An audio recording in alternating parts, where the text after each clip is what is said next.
So it's time for a music review, 1989 again. This is in my top 10. Wasn't originally in it though when I did a top 10 a few years back, but I didn't get round to uploading it, so this is my updated version. And at number 7 is Tom Petty, Full Moon Fever. I decided to put this in because I'd really got into Petty recently again. Petty was a big fan of both Electric Light Orchestra and George Harrison, and he appeared on the solo album. He really liked Cloud 9. This album was produced by ELO main man Jeff Lynne, and Harrison does crop up in the credits. More about that in a bit. So Petty became good friends with both of them, and that sowed the seeds for the Travelling Wilburys. But first, Lynne and Petty collaborated on his first solo album called Full Moon Fever. Not with the Heartbreakers. Most of the songs here were co-written with Jeff Lynne, and he also produced the album along with Mike Campbell and Petty. And Cameron also co-wrote a couple of tracks, but he was really the only Heartbreaker who was a major contributor to the album.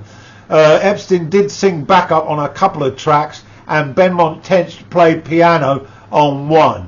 So Full Moon Fever, a relaxed and confident piece of work with extremely catchy, often acoustically based songs. 6 of these 12 songs clocking at less than 3 minutes. Lynne's touch promoted a positive, upbeat energy that's an absolute charm. Full Moon Fever is Petty's most consistently enjoyable album, with hit singles galore. The album was recorded before but released after the Travelling Wilburys album, but it became a smash hit, and this I think is as good as it gets if you want to get into Tom Petty. So let's have a quick look at the track listing. The opening cut, Free Fallin', it's got a classic jangly ballad with an eminently enjoyable singable chorus. Tom's vocals are a standout on this. To track 3, I Won't Back Down, a huge hit this, a catchy yet defiant anthem boasted by the big drum beat. This is something that's much criticised about Lynne and his production, but I love it. And harmonies from Epstein and Harrison, who also adds some acoustic guitar on here. It's a great track with Campbell's guitar solo talking to you towards the end.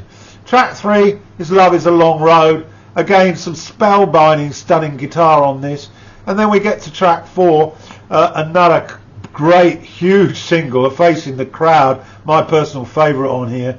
It's got a moody, evocative quality to it, with that dobro from Campbell, and guitar also from Mike and Tom. How we randomly meet people, that's what it's about. And on here the vocals are shared, and it's a beautiful song, and there will be a lyric sheet so you can gloss over that and appreciate it. Final track on side A, or side 1, is Running Down a Dream, a scorching rocker led by Campbell's descending riffs, a steady groove and a catchy chugga-chug chorus, and finally a great spine-chilling guitar solo from Campbell, of course. Written by Petty, Lane and Campbell. The title of the movie of the band's history was also titled Running Down a Dream, and that was released in 2007, directed by Peter Bogdanovich. There's a link to it in the description if you want to check it out. Lyrics references in this particular song. We hear Del Shannon's name mentioned, well, Del only, and it relates to Petty actually listening to the car radio whilst driving, and this is supposed to represent the time when he and his new band, his first band, Mudhutch, were basically travelling around the country trying to find work in their van, and the music which was on the car radio was of course Del Shannon, and he also turns up actually on one track here on the CD only though, and that's a reference to barnyard noises, whatever the hell they are. And so what a great track this is, my favourite, and that concludes side 1. So to slide 2, which I consider to be slightly weaker than side 1, all those hits of course. That's my opinion anyway. It starts off with Feel a Whole Lot Better.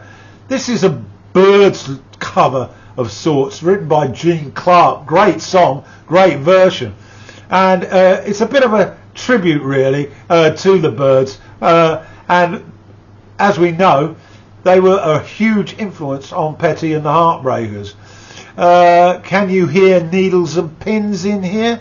They borrowed that sort of riff from that big hit by the Searchers back in '63, I seem to remember. I recall that being a #1 in the UK charts, and it was on the radio all the time. Great riff though. A song I heard and I was 9 years old. Let's move on to the next track, and this is Yeah So Bad. Has a travelling William Wilburys feel to it. And then we got Depending on You.